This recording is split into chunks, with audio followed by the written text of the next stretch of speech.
B R Patil ಇಲ್ಲೇ ಕೂತವನು. B R Patil, ನಾನು, ಕೋದಂಡರಾಮಯ್ಯ, ಉಗ್ರಪ್ಪ, ಇವ್ 4 ಜನ ಒಂದ್ಸರಿ ಒಂದ್ ಕ್ಲಬ್ಗೆ ಹೋದ. ಎಲ್ಲಕ್ಕಿಂತ ಹೆಚ್ಚಾಗಿ ಚಟುವಟಿಕೆಗಳಿದ್ದಲ್ಲ. ಈಗ ಸಾಯಂಕಾಲದ ಹೊತ್ತು ಎಲ್ಲಿ ಹೋಗ್ಬೇಕು, ಈಗ ಬೇರೆ ಕ್ಲಬ್ಗಳಿಗೆ ಹೋಗ್ಬೇಕು, ಬೇರೆ ಆ, ಇದಕ್ಕೆ ಹೋಗ್ಬೇಕಾಗ್ತದೆ. ಅಲ್ಲೆಲ್ಲ ಅನೇಕ ನಿರ್ಬಂಧಗಳಿರ್ತವೆ. ಪಾರಂಪರಿಕ ಕಟ್ಟಡ ಇದು ಇದೆ, ಬಾಲಬುರಿ, ಅದಕ್ಕೆ ಅಡ್ಡ ಬರಲ್ಲ ಅಂತ. ಮತ್ತೆ ಇದು ವಿಧಾನಸೌಧಕ್ಕೆ ಹತ್ರ ಇದೆ. ವಿಧಾನಸೌಧಕ್ಕೆ ಹತ್ರ ಇರ್ತಕ್ಕಂಥದ್ದು, ವಿಧಾನಸೌಧ ಬಿಲ್ಡಿಂಗ್ಗೆ ಮತ್ತೆ LH ಗೆ ಬಹಳ ಹತ್ರ ಇರ್ತಕ್ಕಂಥ ಜಾಗ. ಇಲ್ಲಿವರೆಗೆ ಎಲ್ಲ ಶಾಸಕರುಗಳು ಕೂಡ ಅವ್ರಿಗೆ ಒಂದ್ ಕಡೆ ಕೂತ್ಕೊಂಡು ಚರ್ಚೆ ಮಾಡ್ಲಿಕ್ಕೆ ಜಾಗ ಇರಲಿಲ್ಲ. ಮತ್ತೆ ಸಾಯಂಕಾಲದ ವೇಳೆಯಲ್ಲಿ ಸಮಯ ಕಳೀಲಿಕ್ಕೆ ಕೂಡ ಜಾಗ ಇರಲಿಲ್ಲ. ಸಮಯ ಕಳೆಯೋದು ಅಂತಂದ್ರೆ ಏನೇನೋ ಬೇರೆ ಅರ್ಥ ಏನಲ್ಲ. ಕೂತ್ಕೊಂಡು ಚರ್ಚೆ ಮಾಡೋದು, ಪತ್ರಿಕೆ ಓದೋದು, ಆಮೇಲೆ ಟಿವಿ ನೋಡೋದು, ಆಮೇಲೆ ಲೈಬ್ರರಿ ಮಾಡೋದು, ಆ ಮತ್ತೆ ಇಂಡೋರ್ ಗೇಮ್ಸ್ಗಳೆಲ್ಲ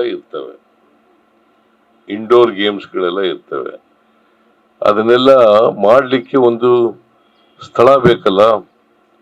ಆ ಸ್ಥಳನ ಕೊನೆಗೆ ಚರ್ಚೆ ಮಾಡಿ ಬಾಲುಬ್ರಿ ಯೋಗ್ಯವಾದಂತ ಸ್ಥಳ ಅಂತೇಳಿ ನಾವು ತೀರ್ಮಾನ ಮಾಡಿ ಈ ಕಾನ್ಸ್ಟಿಟ್ಯೂಷನ್ ಇದ್ದು ಕರ್ನಾಟಕ ವಿಧಾನಮಂಡಲ ಸಂಸ್ಥೆಯವರು ನನಗೆ ಒಂದು ಮೀಟಿಂಗ್ ಕರೆದು ಇದನ್ನ ಕೊಡಬೇಕು ಅಂತೇಳಿ ಹೇಳಿದ್ರು. ನಾನು ಹೇಳಿದೆ ಕೊಡೋಣ, I am also interested in constitution club ಮಾಡೋದ್ರಲ್ಲಿ ಬಹಳ ಆಸಕ್ತಿ, ನನಗೂ ಆಸಕ್ತಿ ಇದೆ. ಯಾಕಂದ್ರೆ ಹಿಂದೆನೂ ಕೂಡ ಹೇಳಿದ್ದೆ, ನಾನು ಆಸಕ್ತಿ ಇದೆ, ಮಾಡೋಣ ಅಂತ ಹೇಳಿದೆ. ಆಮೇಲೆ ಸರ್ಕಾರದ ವಶದಲ್ಲಿ ಇದ್ದಂತ ಈ ಕಾನ್ಸ್ಟಿಟ್ಯೂಷನ್ ಕ್ಲಬ್ ಅನ್ನ ವಿಧಾನಮಂಡಲ ಸಂಸ್ಥೆಗೆ ವರ್ಗಾವಣೆ ಆಯಿತು. ಅದಕ್ಕೆ ಅಧ್ಯಕ್ಷರು ವಿಧಾನಮಂಡಲದ ಸಂಸ್ಥೆಗೆ ಗೌರವಾಧ್ಯಕ್ಷರು ಬಸವರಾಜ್ ಶಿವಲಿಂಗಪ್ಪ ಹೊರಟ್ಟಿ. ಇದಕ್ಕೆ ಅಧ್ಯಕ್ಷರು UT ಖಾದರ್ ಅವರು. ನಾನು ಇದ್ದೀನ ಇದರಲ್ಲಿ? ಯಾರು? ನಾನು ಗೌರವ ಅಧ್ಯಕ್ಷ. ಚೀಫ್ ಮಿನಿಸ್ಟರ್ ಆಗಿರೋರ್ಗ ಇಲ್ಲ, ಚೀಫ್ ಮಿನಿಸ್ಟರ್ ಆಗಿರೋರ್ಗ ಮಾತ್ರ. ನಾನು ಚೀಫ್ ಮಿನಿಸ್ಟರ್ ಆಗಿರೋರೆಲ್ಲ ಚೀಫ್ ಮಿನಿಸ್ಟರ್ ಆದವರು ಗೌರವ ಅಧ್ಯಕ್ಷರಾಗ್ತಾರೆ. ಹಾಗೆ ಎಲ್ಲ ಚೀಫ್ ಮಿನಿಸ್ಟರ್ ಆದವರು ಗೌರವ ಅಧ್ಯಕ್ಷರಾಗ್ತಾರೆ. ಎಲ್ಲಕ್ಕಿಂತ ಹೆಚ್ಚಾಗಿ ಚಟುವಟಿಕೆಗಳಿದ್ದಲ್ಲ. ಈಗ ಸಾಯಂಕಾಲದ ಹೊತ್ತು ಎಲ್ಲಿ ಹೋಗ್ಬೇಕು, ಈಗ ಬೇರೆ ಕ್ಲಬ್ಗಳಿಗೆ ಹೋಗ್ಬೇಕು, ಬೇರೆ ಇದಕ್ಕೆ ಹೋಗ್ಬೇಕಾಗ್ತದೆ. ಅಲ್ಲೆಲ್ಲ ಅನೇಕ ನಿರ್ಬಂಧಗಳಿರ್ತವೆ. ನಾವೊಂದ್ಸಾರಿ ಯಾವ್ದೋ ಕ್ಲಬ್ಗೆ ಹೋಗಿದ್ದೆ, ಪಂಚೆ ಹುಟ್ಟಿರೋರು ಬೇಡ ಅಂತಂದ್ಬಿಟ್ರು. ಡ್ರೆಸ್ ಕೋಡ್ ಬೇರೆ ಮಾಡ್ಕೊಂಡಿದ್ರು ಅವರು. ಯಾವ್ದೋ ಒಂದು ಕ್ಲಬ್ ಮರ್ತ್ಬಿಟ್ಟಿದ್ದೀನಿ ನಾನು, ಹಿಂದೆ ಎಲ್ಲ ಬಹಳ ಹಿಂದೆ. ಬೆಂಗಳೂರು ಕ್ಲಬ್.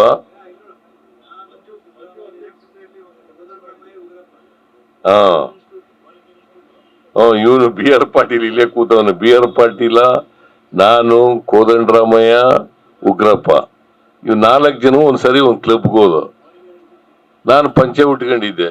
ಯಾವ್ದೋ ಪಂಚೆ ಉಟ್ಕೊಂಡಿರೋರು ಬಿಡಲ್ಲ ಅಂದ್ರಲ್ಲಪ್ಪ.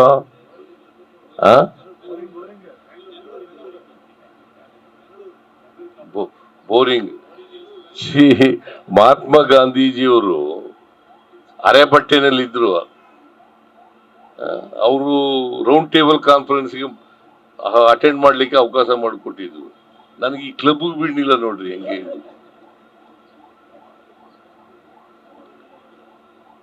ಅದು ಏನು ಮಧ್ಯಾಹ್ನ ಊಟ ಮಾಡಕ್ಕೆ ಅಂತ ಹೋಗಿದ್ದದ್ ನಾವು. ಇಲ್ಲೂ ಊಟ ಎಲ್ಲ ತಿಂಡಿ ಎಲ್ಲ ಇರ್ತದೆ. ಈ ಕ್ಲಬ್ನಲ್ಲೂ ಕೂಡ ಊಟ ತಿಂಡಿ ಎಲ್ಲ ಇರ್ತದೆ. ಅದರಿಂದ ನಾವು ಊಟ ಮಾಡಕ್ ಹೋಗಿದ್ದಾಗ ಬಿಡದೆ ಬಿಡ್ಲಿಲ್ಲ. ಸೊ ಅವತ್ತೇ ನಾನು ತೀರ್ಮಾನ ಮಾಡಿದೆ ನಮ್ದೇ ಒಂದು ಕ್ಲಬ್ ಇರಬೇಕು ಅಂತ.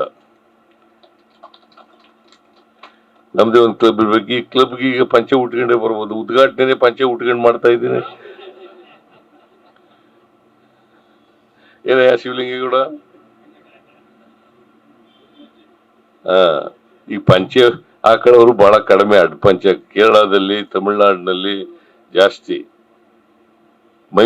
ಕರ್ನಾಟಕದಲ್ಲಿ ಬಹಳ ಕಡಿಮೆ ಪಂಚೆ ಹಾಕೊಳ್ಳೋರು.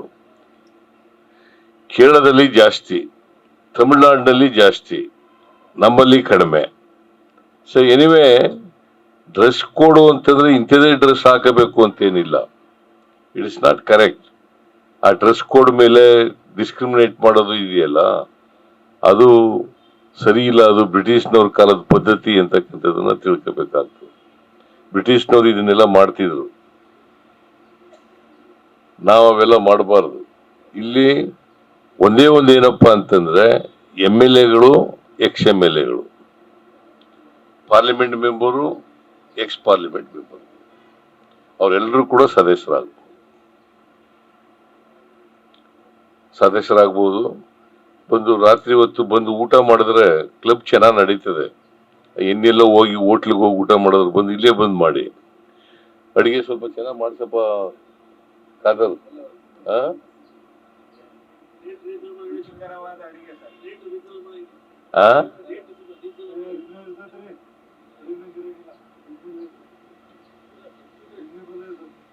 ಸೊ ಊಟ ಸ್ವಲ್ಪ ರುಚಿಕರವಾಗಿರ್ಲಿ. ಯಾಕಂದ್ರೆ MLAಗಳು, ಬಹಳ ಜನ MLAಗಳು ಅಸೆಂಬ್ಲಿ ನಡೆಯುವಾಗ ಹೋಟೆಲ್ಗಳಲ್ಲಿ ಊಟ ಮಾಡ್ತಾರೆ. ಕೆಲವರು ರೂಮ್ ನಲ್ಲಿ ಅಡಿಗೆ ಮಾಡಿಸ್ಕೊತಾರೆ.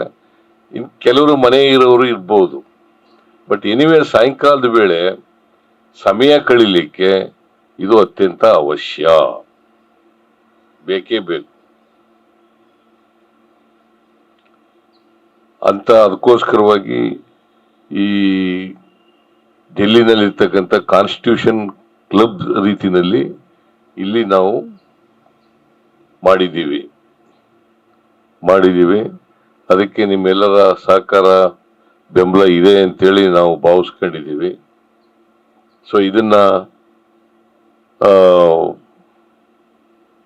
ಕ್ಲಬ್ ಅಂತ ಕರಿಬೇಕು. ಏನಂತ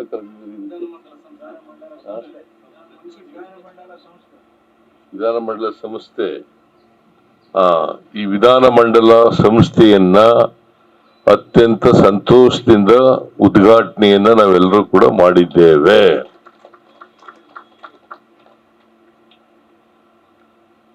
ಇದು ಸ್ವಂತ ಕಟ್ಟಡ ಆಗ್ಬೇಕಲ್ವ ಇದಕ್ಕೆ?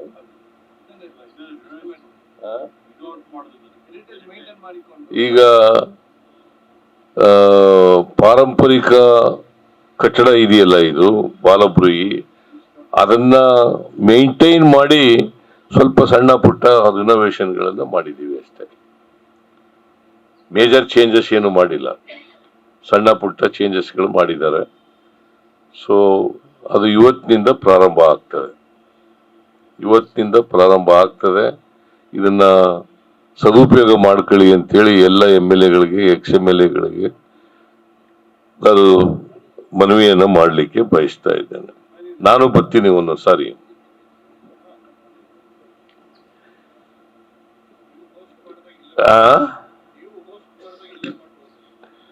ಇಲ್ಲೇ ಬರ್ತೀನಿ, ನಾನು ಇಲ್ಲೇ ಬರ್ತೀನಿ. ಇಲ್ಲಮ್ಮ ಅಂಪನಗೌಡ ಬರ್ಲೇಬೇಕು ಅಂತ ಹೇಳಿದ್ನಲ್ಲ, ಆಮೇಲೆ ಇಲ್ಲೇ ಇರ್ತೇನಲ್ಲ, ಟ್ರೆಜರರ್ ಇಲ್ಲ, ನೀನ್ ಟ್ರೆಜರರು. ಸೊ ಇಷ್ಟನ್ನ ಹೇಳಿ ನಾನು ಹೆಚ್ಚು ಮಾತಾಡಕ್ ಹೋಗಲ್ಲ. ಇದು ಮಾತನಾಡ್ತಕ್ಕಂಥ ವೇದಿಕೆನೂ ಅಲ್ಲ. ಹಾಗಾಗಿ ಇಷ್ಟು ಹೇಳಿ ಇದನ್ನ ಎಲ್ಲ ಶಾಸಕರಿಗೆ ಅನುಕೂಲ ಆಗೋ ರೀತಿಯಲ್ಲಿ ಮಾಡ್ತಕ್ಕಂಥ ಪ್ರಯತ್ನವನ್ನು ಮಾಡ್ತೇವೆ ಅಂತಕ್ಕಂಥ ಮಾತುಗಳನ್ನು ಈ ಸಂದರ್ಭದಲ್ಲಿ ಹೇಳಿ ನಾನು ಮಾತನ್ನು ಮುಗಿಸ್ತೇನೆ. ನಿಮ್ಮೆಲ್ಲರಿಗೂ ನಮಸ್ಕಾರ. ಹೆಚ್ಚಿನ ವಿಡಿಯೋಗಳಿಗೆ ಪ್ರತಿಧ್ವನಿ ಯೂಟ್ಯೂಬ್ ಚಾನೆಲ್ ಸಬ್ಸ್ಕ್ರೈಬ್ ಮಾಡಿ, ಬೆಲ್ ಐಕಾನ್ ಕ್ಲಿಕ್ ಮಾಡಿ.